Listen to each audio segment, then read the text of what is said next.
Buenas tardes, profe. Mi nombre es Marcos Zambrano y hoy voy a hablarles sobre los circuitos magnéticos, su funcionamiento y las pérdidas que pueden presentarse en ellos.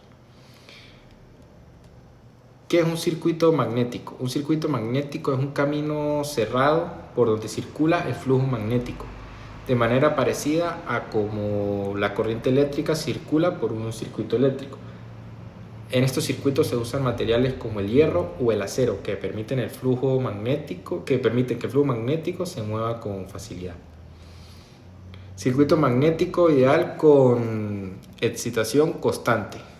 En un circuito magnético ideal se asume que el material no tiene pérdidas y que su permeabilidad es constante. La excitación se produce cuando aplicamos corriente a una bobina, lo que genera un campo magnético estable dentro del núcleo.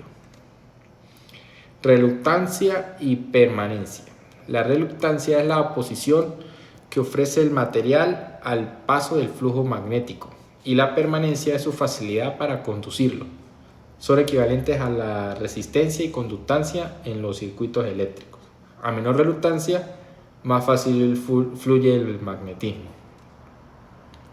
Inductancia y autoinductancia. La inductancia mide la capacidad de una bobina para generar flujo magnético cuando pasa la corriente por ella. Cuando esa misma bobina induce voltaje sobre sí misma por un cambio de corriente, se llama autoinductancia. Este fenómeno está presente en transformadores y motores. Flujo magnético y entre hierros. El flujo magnético son las líneas de fuerza que se generan en el campo. Cuando en el circuito hay entre hierros, es decir, espacios de aire, aumenta la reluctancia y el flujo disminuye. Esto puede afectar el rendimiento del circuito. Saturación y remanencia.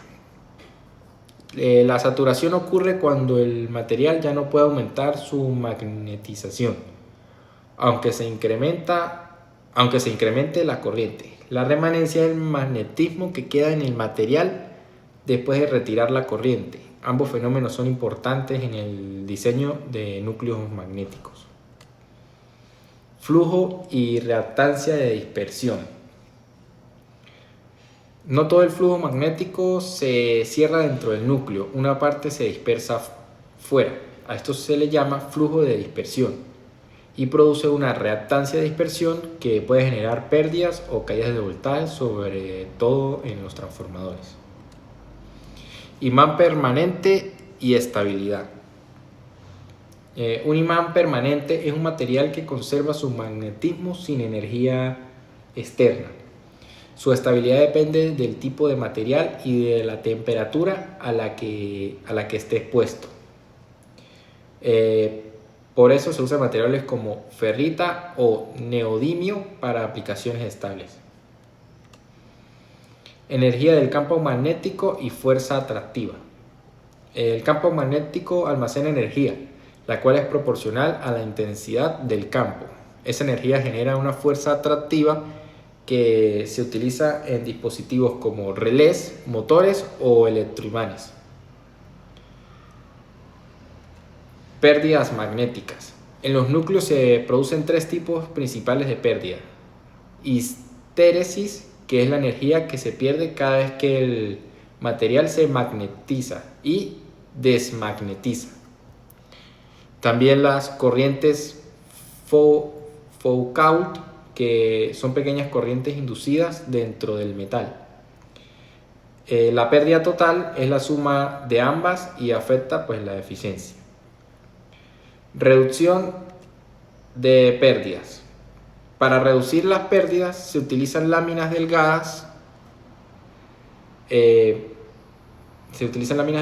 materiales con baja coercitividad y diseños que eviten flujos muy intensos. En conclusión, conocer los circuitos magnéticos y sus pérdidas es fundamental para diseñar transformadores, motores y generadores más eficientes. Muchas gracias por su atención.